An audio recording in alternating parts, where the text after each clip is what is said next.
कभी इन रास्तों पर बच्चों की हंसी गूंजती थी, मजदूरों की चहल-पहल और चाय बागान की रौनक जीवन का हिस्सा हुआ करती थी। लेकिन आज इन्हीं रास्तों पर कदम रखते हुए सबसे पहले डर महसूस होती है।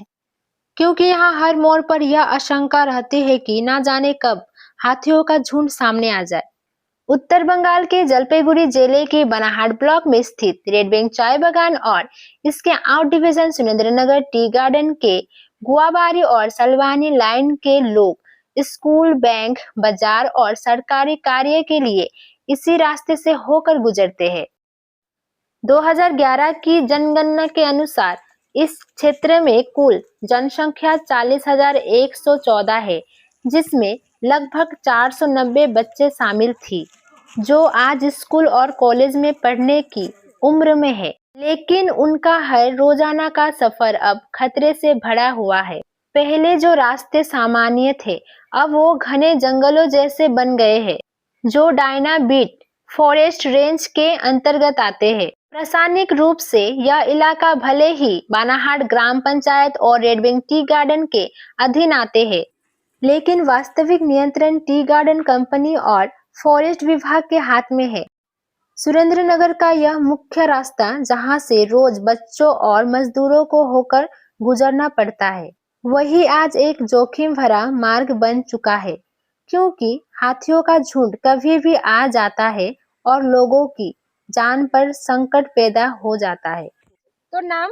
मेरा नाम नमिता खलखो। कहाँ करे की? सुरेंद्र नगर कर। यहाँ जो समस्या उठ के ऐसे का समस्या है के? हाथी होने कर चलते हम जाग भी नहीं सकीला, और राती हो जाएला हम कर आते आते स्कूल से, और हम कर एग्जाम भी नजदीक आ जाते। तो इन काम स्कूल जाला? साइकिल में 2 किलोमीटर रेड बैंक चौपती तक जाइला, होने से बस में जाइला, और अब खंडेरी भी हो जाएला राती में जाइला। और इस समस्या कर हल का चाहल? हम इनकर ई लेल कर जंगल मन के झुरवाई के नेटूनी लाइट मन निकला लगाई के, और हमके बस मिल जैसे ही चाहिए। मोर नाम है बीरेन कछुआ। तो कहाँ कर? सुरेंद्रनगर चाय बागान कर। ये रेड बैंक चाय बागान से जो सुरेंद्रनगर के बीच का जो सफर है, बागान रास्ता जहाँ घना जंगल है, कितना दूरी तक सफर है? तो के हम के रेड बैंक से सुरेंद्रनगर गांव जाए के लेकिन 25 से 30 मिनट लागेला टोटो में रास्ता। तो ये मेन मुद्दा का है कि रास्ता कर सबसे गहरा जो समस्या है, समस्या देखन हाथी कर है। तो इकर से का हानि हो है? इकर से हम के सुरेंद्रनगर में फिलहाल ही बीच में एगो आदमी के मार देलक, तो वो डेट भी कर गेलक। फिर एखन स्टूडेंट मन एखन जितना बिहान आवे ना शाम के तन इसको जल्दी अंधार हो जाए, तो जाएगला स्टूडेंट छुआ मन 2-3 बेर बाइक के गेला नहीं हाथी से गाड़ी का बंदोबस्त ना के बगान से, जे कि छुआ मन साइकिल लेके आवे ना, बस में जाए ना और जाए करे हाथी का समस्या करे पड़े। तो इस समस्या का हल का कहे चाहल?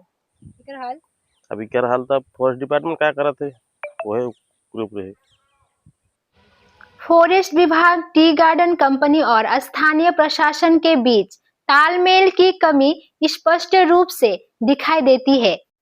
वनभूमि कर्मदक्षा कमेटी ब्लॉक के पंचायत समिति है, जिसका काम जंगल और समुदाय के बीच संतुलन बनाए रखना है।